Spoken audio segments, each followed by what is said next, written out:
proudly presented by the our friends over at Toyota of Warren. Tino and the boys, thank you so much for everything that you do for us, and you support us in each and every way, and for that beautiful, and I mean chef's kiss, beautiful Toyota Tundra. I get to drive around probably too much nowadays. I'm over my mileage for the first year, so got to slow it down a little bit. Got to take her easy, take her off the gas. At this time, ladies and gentlemen, we bring in one of my favorite humans in the entire world because of who he is, but more so now, today, because it is a special day for him to bask in the glory that he's put in, even though he won't do so. A guy that loves his country, a guy that loves his community, a guy that loves his program that he has built from the ground up. Ladies and gentlemen, at this time, we welcome Mr. Josh Upshire. Yeah, what's up, Joshy? Hey, DJ, how are you? Hey, Scotty. I'm well, man. The question, I guess, is how are you, my friend? Yesterday, you go in 99 wins. It's one of those one of those things that you're counting kind of, but you're not. Like, you're not trying to force it. You're not trying to, because you just never know how it can go. You can be on 99 for a few games, and it could be driving you nuts.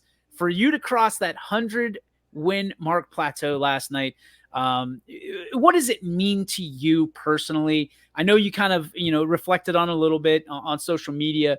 For you to join those ranks of some of the coaches that I know you look up to, and now to be looked up to in a different echelon, if you, what does that mean to you, Josh?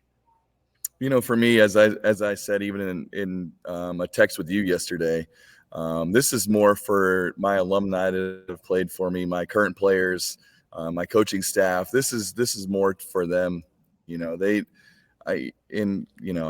not going to be bashful and say I don't put a lot of time in. I put a bunch of time in for what I do, but these guys put a bunch of time in as well. They go along with some of my crazy ideas, but to reach the 100-win plateau is pretty special. Just to be able to celebrate it with the community and my players and my coaching staff.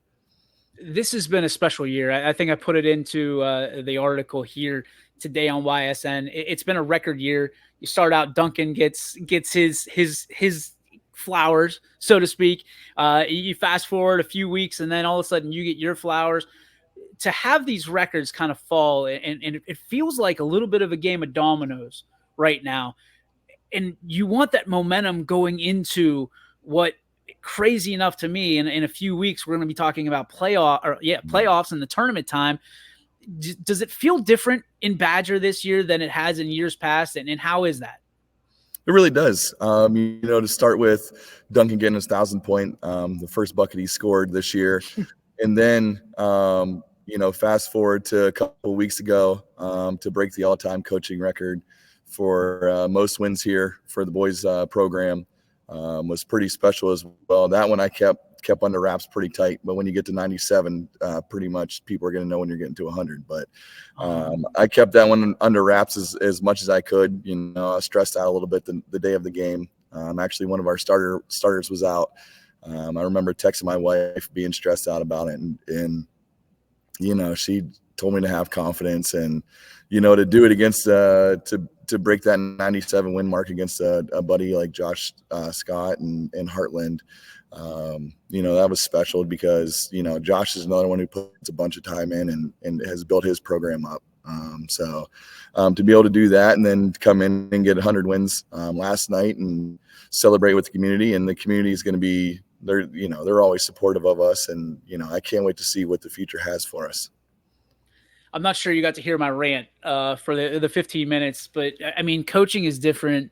I'm sure from the time, I mean, you and I are in the same generation. I mean, when we looked up to coaches, it was because they put as much time into us as we put into their programs. And it just doesn't always happen like that anymore. But you're kind of an old school throwback coach. One of the awesome, I mean, besides seeing your comment when I woke up this morning, was Colin Chadwick talking about how you took some time out for a kid, probably second grade, and you don't have to. You're the varsity coach. There's a lot of varsity coaches out there that'll just keep on walking, and you took time for the younger generation, for the youth, in the development of your future program. Why is that important to you? For me, I'm only going to be as good as my program is. You know, if I don't put the time into my youth program, there's going to be no future. For me, you know, to start, we celebrated our K to two league last night. It was the fourth year for our K to two league. We had 53 kids in our K to two league. Wow.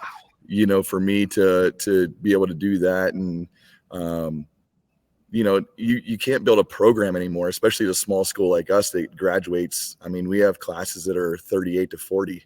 If you don't build interest from the beginning, it's going to be tough to build a program to where it is.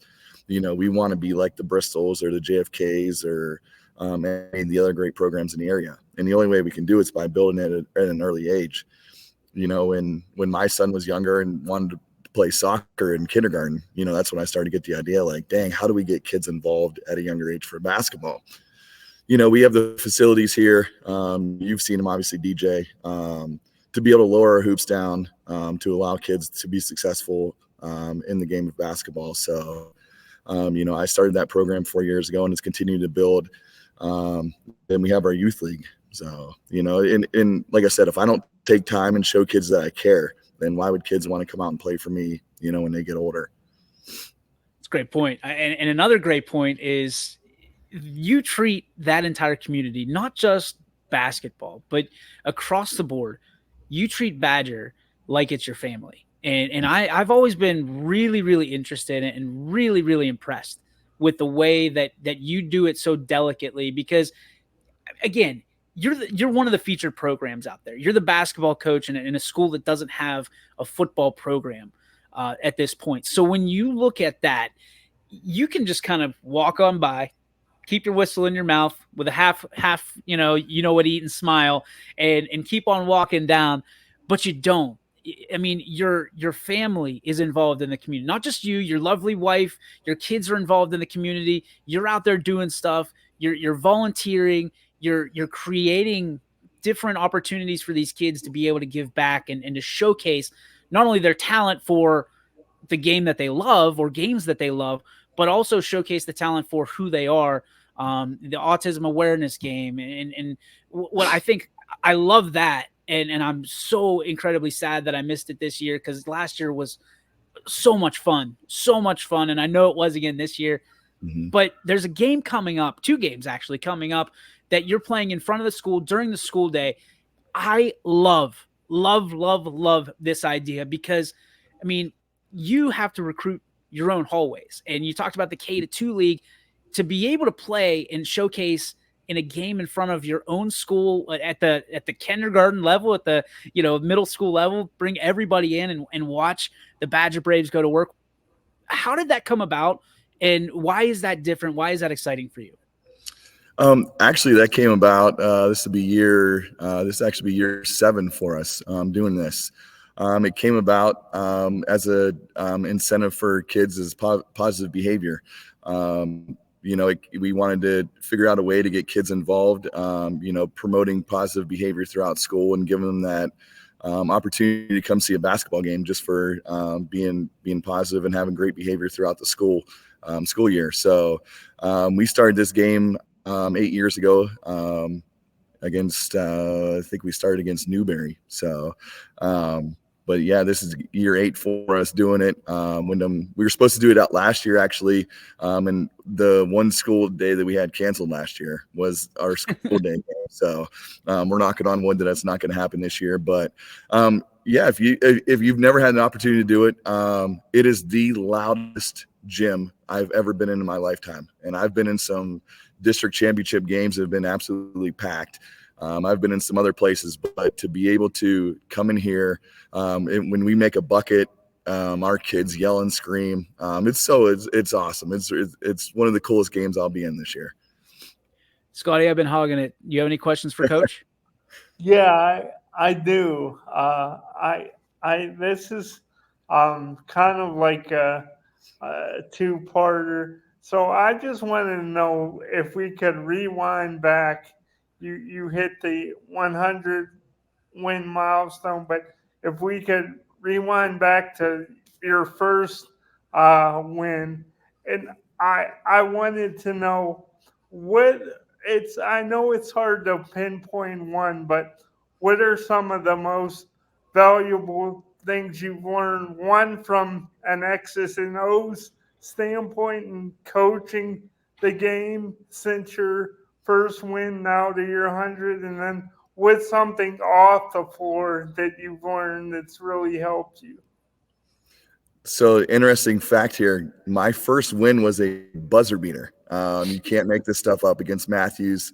We had a player named Aiden Miller, who's our all-time leading scorer here.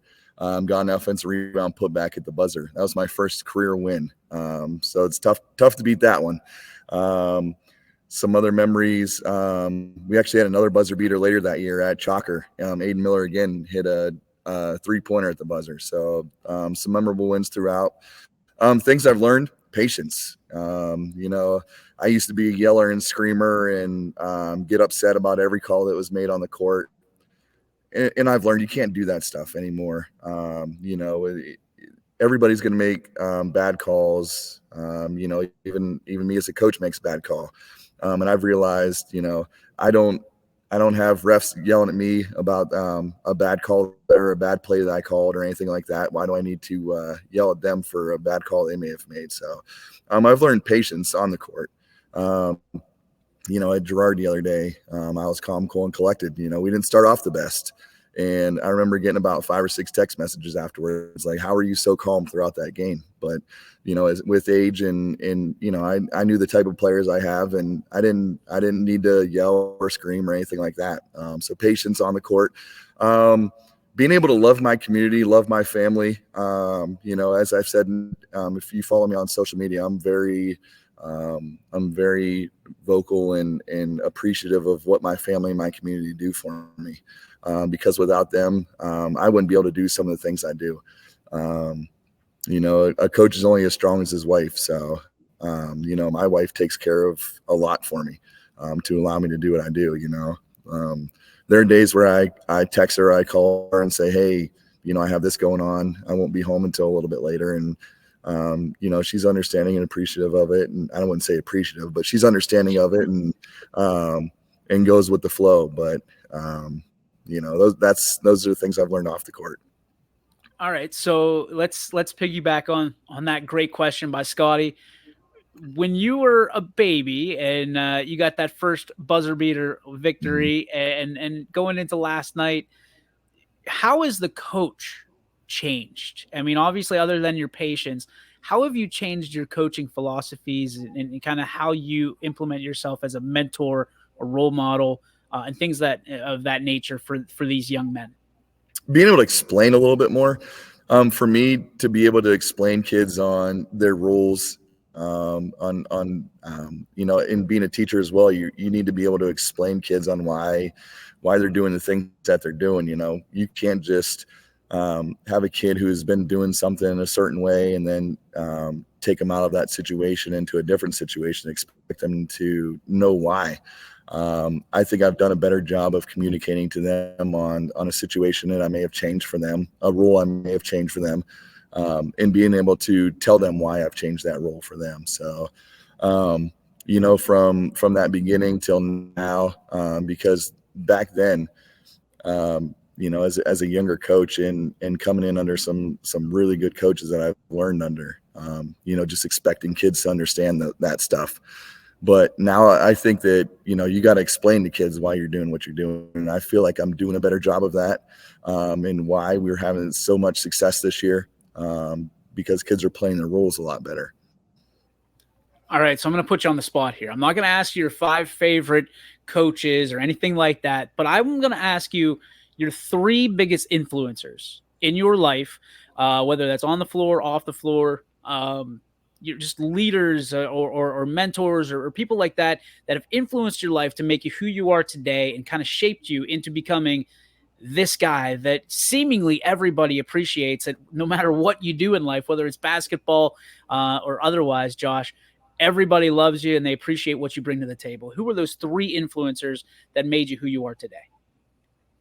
I'm going to cheat a little bit. I'm going to give 4, Okay. because the first 2 go together. My dad and my uncle are obviously the first 2 that They do a lot for me. And I tell them all the time, I'll never be able to thank them for what they've done for me and all the stuff that they've done for me. So I'm fortunate enough to now have them both on my bench. Josh Scott was here the other day, and he said, he made a little joke that about time I got the smarter people on the bench with me. So, it's fun with that. But second one, my coach, Bill Bogan, very unbelievable influence on my life. I can't thank him enough every day for what he has done for me growing up. I was the type of kid growing up that I felt like I knew everything in the high school level. And you go back and look at it as you get older and you're like, dang, what he was trying to teach me, then, you catch on, and the relationship I have with him now is unbelievable. Third one's actually Coach Gunther, being able to coach under him for 4 years and the things that I learn. And, the mindset that he has is phenomenal. It's actually funny that I actually quoted him last night, talking with my wife. He said, if you want to be a millionaire, you surround yourself with millionaire thinkers. You don't surround yourself with $20 thinkers, So I've taken that and, I surround myself with people that, if I want to become better as a person, as a basketball coach, as whatever it is, I think I've done a good job of surrounding myself with those people who are positive in my life. I love it, man. I can't be more supportive of that and more supportive of you. You've always been just a huge advocate, not only of the sport, but what we do here at YSN. And just, I'm grateful for you. Just forever grateful for not only what you do on the court, my friend, but what you've done off the court that I could go on and on and on about. You're an instrumental part of who we are and how I function. So thank you so much for that. We thank you for your time. I know you must have interviews from ESPN and Fox News with this 100th win. So we appreciate you setting some time for little old YSN, brother. Hey, I honestly appreciate all you guys do for us. I can never say it enough. What you guys do for us in our community. I know we were late getting to the party, but what you guys have done for us in our community is top notch. We can't thank you guys enough. And, I look forward to what we can do in the future together. Looking forward to it, man. Looking forward to 101. So go get it. Sir. All right. Get those kids cracked into shape. Thanks for your time, Josh. Appreciate you, All brother. right. We'll see you guys. There he goes, Josh Upshire. Again, one of my favorites, one of the easiest guys ever to interview because he's going to shoot you straight, Scotty. And again, like my rant earlier, they don't just put Josh Upshires. They don't just pluck them from fields. That's a one of a kind. That's a one of one true OG and guy that I'll go to the grave saying one of the best human beings I'll ever meet. So thanks to Josh Upshire and continued success to the Badger Braves because they've got a good one there, and hopefully they understand. And I think they do. That community